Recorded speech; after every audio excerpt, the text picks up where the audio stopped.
The news is brought to you by BTC. For the fastest speed internet, get BTC Fiber. Sign up for a fiber bundle and get a $500 Visa gift card. Visit a retail store to sign up today. First at 11, reporting a historic year in revenue collections for the Bahamas Customs Department. That's straight ahead. And a Canadian missing on the island of Exuma. Also, Christmas comes early in Nassau Village today. The Bahamas tonight at 11 starts now.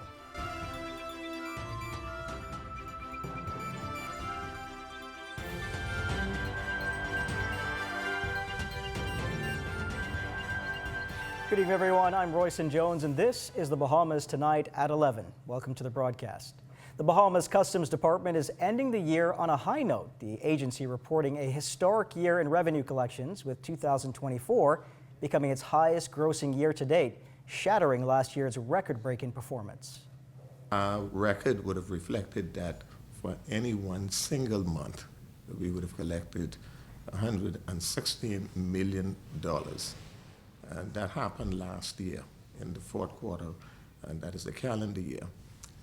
This year, we have surpassed that figure by some 20 million, and the record would reflect where we've collected for the month of November, 136.8 million, and that has never been heard of in the history of this country. The search for a missing Canadian in Exuma ended this afternoon. 21-year-old Elian Glasson reportedly vanished while swimming around 6 Monday evening. Her search ensued immediately for the resident of Quebec, who was last seen trapped in rough waters and could not be located. Second officer in charge of the Exuma and Ragged Island District, Police Superintendent Dienza Cash. Sometime around 2 p.m. today's date, the hard-working men and women of the Exuma Division went back to that location. They made checks of the ocean shorelines, and they came across a discovery of a Caucasian male beached in some rocks in the water. He was fished out of the water. A check was made of the body. He appeared to be lifeless. The local doctor arrived on the scene, made checks of the body, and pronounced him dead. We are presently preparing the body to be flown into New Providence for an autopsy. Investigation continues into this matter. A new art blitz hitting Exuma that officials hope will give new meaning to the term first impressions. Corval Pyfram tells us more tonight. Celebrity artist Jamal Roll has seen his fair share of accolades for his well-known and impressive work over the years. An artist whose talents have been displayed on the world stage, enjoyed and celebrated by world leaders, royalty, and international megastars alike. And while no stranger to being in the limelight, Ambassador Roll, as he's known these days, takes special pride in his latest masterful work, now on full display in picturesque Moss-Town, Exuma. Weather is good. The sea is the most beautiful beaches in the world. To see the interaction with the people, with myself as well as this iconic sculpture is indeed a humbling experience. Ambassador Roll emerged the victor in a competition held by the Ministry of Tourism, which sought artists to design and create one-of-a-kind iconic signage highlighting the unique characters of our various islands. The big reveal for this first island in this initiative, being dubbed Archipelago Art, was held on Exuma last Friday. What we have done here is created a space that will probably be one of the most popular spaces in Exuma.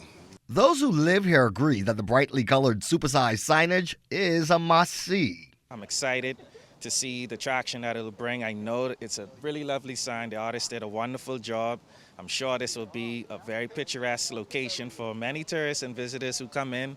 It's centrally located, so I'm sure it's going to be very useful in helping promote the island and, just show off the beauty of it just by the sign itself, I think this is a very good opportunity for the island to be proud of something. Tourism Minister and Island MP Chester Cooper wants this project to be a game changer. And we will not stop until we cover all of them. We want this to be a challenge like the Survivors Challenge, where tourists go to all of the islands and the one who can have a photo of all of them first gets a big prize, a trip for two to Exuma perhaps. For the Bahamas Tonight, I'm Corval Pyfram. Thank you, Corval. Royal Caribbean's private getaway island, the Royal Beach Club at Paradise Island, broke ground early this year. And despite the project's many challenges and even setbacks, work is ongoing. and the company is determined to meet its December 2025 opening. There are horizontal works that are ongoing. That means we're doing some of the civil works, the infrastructure in the ground. We're excavating the pools. Again, this is the ultimate pool and beach day. So really it's just, 3 pools and 2 beach experience. The construction itself is going to be a challenge. Obviously, the topography on a narrow kind of strip of land is going to be unique. But at the end of the day, it's going to be so amazing. For the first 9 months of 2024, the Bahamas welcomed 9.1 million visitors, surpassing 2023's figures. With this momentum continuing into 2025, incoming president of the Bahamas Hotel Tourism Association, Jackson Weish, hopes to build and further expand on tourism's strong performance, working with key stakeholders to convert greater numbers of cruise visitors into higher spending stopover guests. The cruise sector itself is responsible for over 5 million visitors annually, and this is seen as a golden opportunity for the local tourism product and the economy. I think in the first instance, it's ensuring that that short-term visit by them, and in most cases, it's not a full 24-hour cycle. We have to ensure that what they're exposed to, firstly, vis-a-vis our services, the range of products that they can avail of post-ship and during the time that they're here are second to none, and that we truly create an environment that is exciting. It shows the best of us vis-a-vis culturally what we can do, putting all of those elements together. The opportunity really is, again, to bring all these disparate things together so as to ensure that that experience in the first instance is really something to as it were, that they'd want to extend, they'd want to look at for a longer period of time. And ideally, that translates into your 4-night stay. Farming is far more lucrative than people realize, especially if they are working in fertile lands with those in North Andros. There are farmers throughout the country earning tens of thousands of dollars a year, providing fresh produce to the Bahamas Agricultural and Industrial Corporation. The corporation is now busy finding wholesale buyers to purchase Bahamian-grown produce. Our Felicity Darville toured Andros with BAIC and followed this report. Just recently, a Bahamian farmer fulfilled an order for 5,000 cabbages. Looking at the abundance around me, you do the math. Agriculture is the lifeline for Bahamian sustainability. According to veteran Andros farmer Eldrick Newton, farming is a lucrative business. I always wonder why it is that young people don't envy the older one and get into this thing and make some money. Make some money. Money is in this. Chinese Ambassador Xiaorong Yang was able to tour his farm during a recent trip to North Andros thanks to a partnership with BAIC. I'm really glad to see that agriculture here is prospering, and I'm glad to have opportunity to meet with the farming community here and to donate a batch of agriculture devices. Whether I can see the farmers really they welcome these devices and they will use them. Senator the Honorable Darren Pickstock said government partnerships will help BAIC support Bahamian farmers. Is in the packing house. As you saw today, some of our international partners are very keen to ensure that we can advance farmers throughout the Commonwealth of the Bahamas, not only in Andros, but on other family islands where we also have packing houses. And so as part of our mandate, we will be looking at each packing house to see how we can improve their capabilities, which will allow farmers to bring their goods so it can be safely transported to Nassau. Fresh and tasty fruits and vegetables grown right here in North Andros soil. So why is our food import bill and our rate of non-communicable diseases so high? Occasions like this remind us that it's best to buy Bahamian. Felicity Darville for the Bahamas Tonight. Still to come, an early Christmas in Nassau Village. You're watching the Bahamas Tonight at 11. More news in a moment.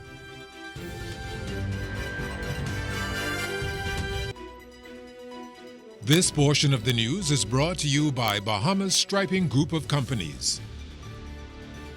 Holiday shopping is well underway, and with most getting swept up in the hustle and bustle of this busy season, the unscrupulous among us are looking to take full advantage, turning distraction into opportunity. Tonight, Corval Pyfrom has some tips on how to be more vigilant.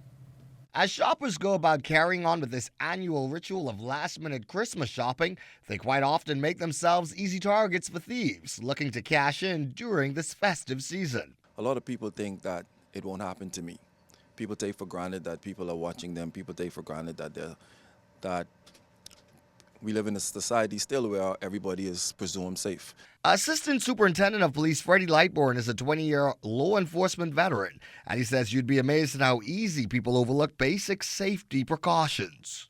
Getting in your car, not locking as soon as you get in, going to the ATM at night, shopping alone, parking in the dark. There are several things that you can do to make yourself an easier target. Crooks know many people are distracted this season, and Lightbourne says that's exactly what they're counting on. Criminals realize that this is the Christmas season as well. Just how you and I have things to do for our families, they realize that money is going to be spending. A lot of people are going to have a lot more cash on them, so they take the opportunity to identify victims as well. ASP Lightbourne says avoid storing your purchases in open view inside the vehicle. This gives the go-ahead to would-be thieves. Open your back trunk, put it in your trunk, secure it there. If the fella is that interested in getting your stuff, he can go into the trunk, but the likelihood of him going into your trunk is a little less than him going into your seat if he can see everything. He says to be careful in online purchases and arrange safe spots like a police station to carry out such transactions. Business owners, he cautions, should be vigilant when transporting large amounts of cash and reach out to the police to help with securing their premises. Let's keep it safe this holiday season. For the Bahamas Tonight, I'm Corvell Pyfrom. Teachers at Columbus Primary School creating a viral video to spread some cheer this Christmas season. Over the past few days, the video ranked in about 25,000 hits. It was just one way to promote emotional well-being, team building, and staff morale. Vice Principal Denise Farquharson says they've received complimentary messages from viewers around the world. She's optimistic that videos like this one will serve as encouragement for everyone experiencing holiday trauma. We started off with something red, then we went into hot chocolate day, then we went into the fuzzy socks day, and we decided to, at lunchtime, allow our students to see the fun side of the teachers. And so we paraded in our fuzzy socks, and it just blew up. And so we were surprised to see the views, but we was happy to see that persons can see teachers in a fun way. The students got to see their teachers in a fun way, and it brought cheer to the staff. People have emotional things they're going through. And sometimes it's this, even though it's a cheerful season, sometimes the season brings a lot of trauma, reminders of things that happen and personal reasons. And so while we're at our workplace, we wanted to say, hey, you're supported, you're loved, you're appreciated. And so we thought about doing this. And it turned out very, very well. We got feedback from our staff, and they enjoyed it. Christmas came early in Nassau Village today. Santa and his helpers rolling in on a flatbed truck with a mountain of gifts. Among his helpers, Member of Parliament Jamal Strawn. Adult gifts are mostly vouchers, gas vouchers, electricity vouchers, and stuff that can actually be used. For the kids, it ranges from toddlers all the way up to Game Boys, to headphones, to beads, etc., just so that they feel a touch. I'm very passionate about this. I believe in giving back. I believe in giving to others. I grew up in a home where my mother did that all my life, and so it's Christmas. A happy holiday time for kids in North Andros as their Member of Parliament, Leonardo Lightbourne, in partnership with local government offices, hosted them to a Christmas party as they headed into their winter school break.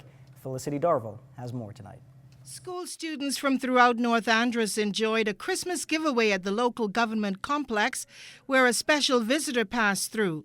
Kids lined up for gifts and snacks and received special messages and greetings from officials in Nichols Town as they prepare for Christmas break, thanks to the Honourable Leonardo Lightbourne, Member of Parliament. But they also had a special visitor, Ambassador of China to the Bahamas, Jia Ronyang. I didn't expect that I will have so many Bahamian friends, but I did bring with me some panda school bags and some Chinese small gifts. I hope that can add a little bit more flavor of holiday and Christmas to your joyful and big party. Ambassador Yan also announced that students preparing to graduate should Google the Chinese Embassy in the Bahamas website, visit the site, and see scholarships available to at least 50 Bahamians. MP Lightbourne encouraged the students to take advantage of the opportunity. Our high school students, I'm not sure I got heard clearly, they have scholarships available, 40 to 50 scholarships to study abroad in China. All expenses seem like it's paid. All expenses paid. You just got to be qualified and locked in. Check, go to the website and lock in. Scholarships are available. For the Bahamas Tonight, I'm Felicity Davil. Amajal Knowles has a look at what's coming up in sports tonight. Amajal? Things heating up at the Father Marshall Peters basketball tournament. More details coming up in sports.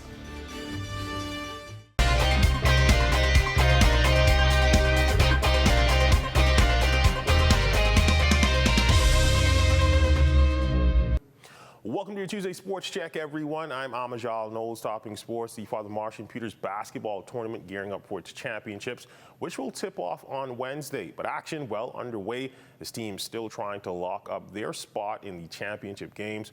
Our intern Swanson Gibson roaming the sidelines over at DW Davis and gives us this update. Day 5 of the Father Marson Peters basketball tournament gave way to a lot of buckets from the winning teams. For the first matchup, the Jordan Prince William Falcons took on the SC Boodle Dolphins in the junior boys category. The Falcons would get out to a hot start in the first, dominating on both sides of the ball, contributing to a 22-0 lead. The Dolphins, looking to make a comeback, would make several shots down the stretch, minimizing the deficit. These efforts weren't enough, though, as the Falcons regained momentum, overpowering the Dolphins 47-19. Elijah Pierre and Coach Philip Hanna Jr. discussed the team's performance and mindset. They play good today. We just need to be more advanced on the defense and keep playing on, because we didn't doing this thing. We just be being working out, coming to practice every time. We can't lose. Guys came out aggressive today. All right, we tried our best to come out defensive. And that's what kept us true. Well, the mindset is to try to get the championship, and we'll see what goes from there. I have a very balanced team, a lot of 7th, 8th graders, a few 9th graders. We're just getting used to this tournament here this first time, so we'll see how it goes from there. The Falcons and the Dolphins matched up again, this time in the intermediate boys category. It would be a different result this time around, as SC Boodle poured it on from three-point range, defeating Jordan Prince William 44-10. Coach Jude Hart praises his squad. I'm very proud of these young men. They came here and they worked out and they executed as we planned. We came down here to represent Abaco, and we're doing a good job at that.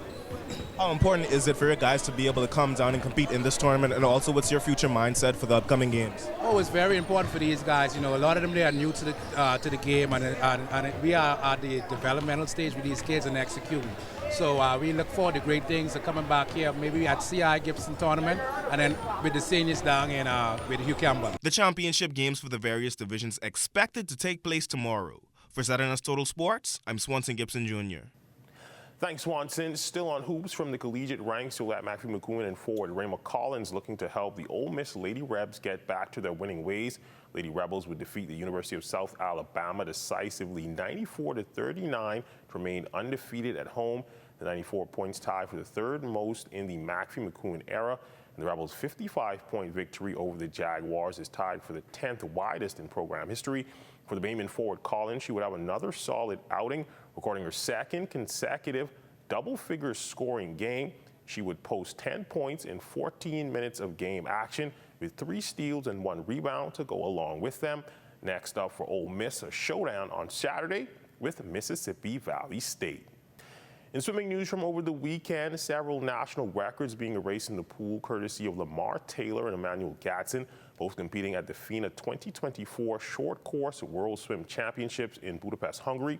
For Taylor, he would finish third in his heat in a time of 23.51 seconds. This was in the prelims of the men's 50-meter backstroke to shatter his previous mark of 25.12. For Gatson, he would finish 5th in his heat, but set a new national record in the men's 200-meter breaststroke with a new mark of 2 minutes, 10.49 seconds. Zenasto's sports team was able to catch up with Lamar Taylor, and the University of Tennessee swimmer gave us his thoughts on the performance. Competing in Budapest, Hungary was a good competition for me. This is my 3rd time in Budapest, and my first time was in 2019 for Junior World. Second time was in 2022 for World Championships, and this is my third time third time competing in Budapest in 2024. This time for World Short Course Championships, and it was a good competition. I think that I competed well in all my races, especially in my 100 free, where I had an astounding swim and made my first semifinal appearance, which was a huge step for me in the right direction. My 50 free, 50 fly, and 50 back were also great swims. Still stayed inside the top 30 range and learned a lot from my racing, how I should prepare my body for my races, what I should and should not do the night before and the day of my races. So all good and positive things coming out of the meet. And finally, in family island sporting news, the North Andros Regatta site down in the Bluff officially being renamed in honor of a man that had a wide-reaching impact on the island and the country at large. Alfonso Smith. He was a key figure in the establishment of the All Andros Regatta, as well as the founder of the North Andros Seafood Splash, as well as the Red Bay Snapper Tournament. On hand for the ceremony would be the nation's chief, Prime Minister Philip Davis, former Prime Minister, the Right Honorable Perry Christie, as well as North Andros and the Barry Islands MP, the Honorable Leonardo Lightbourne, and a host of senior government officials, the men recalling some of their fondest memories with the North Andros first chief counselor. He believed in the strength of community, and his life's work was to ensure that North Andros would always stand tall. Let me share a story that stays with me. I remember visiting Alfonso during one of his many community projects.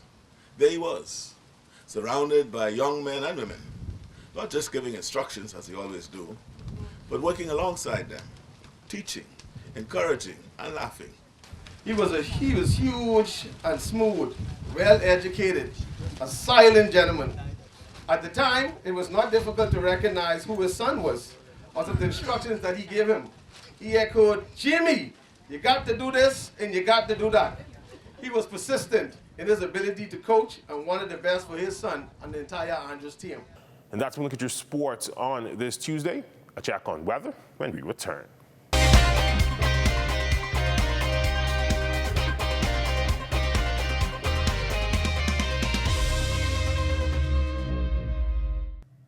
It's time now for a weather check with Chief Meteorologist Basil Dean. Good evening, Basil. Good evening. Royston, that area of high pressure that has dominated our water for the past week and a half, well, it's beginning to weaken, and that will pave the way for the arrival of a frontal system on Friday. But ahead of that, some pre-frontal activity will move into the northwest Bahamas starting tomorrow afternoon, increasing our chance of showers during the afternoon hours.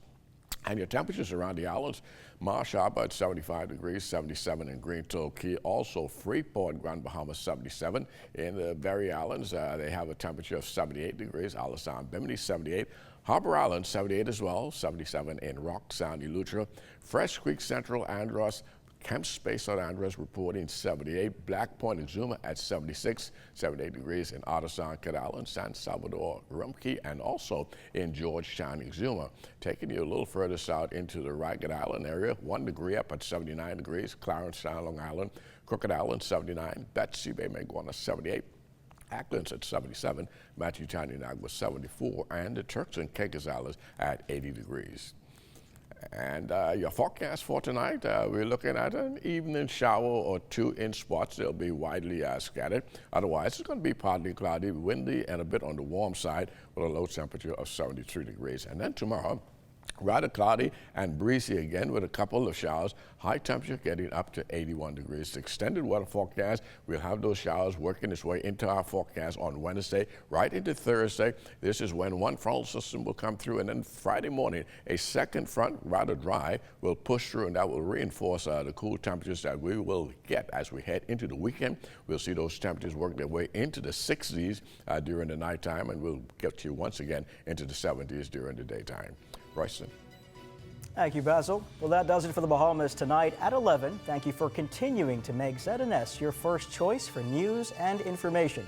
Only the sun covers the Bahamas better than ZNS. Thank you for watching, and good night.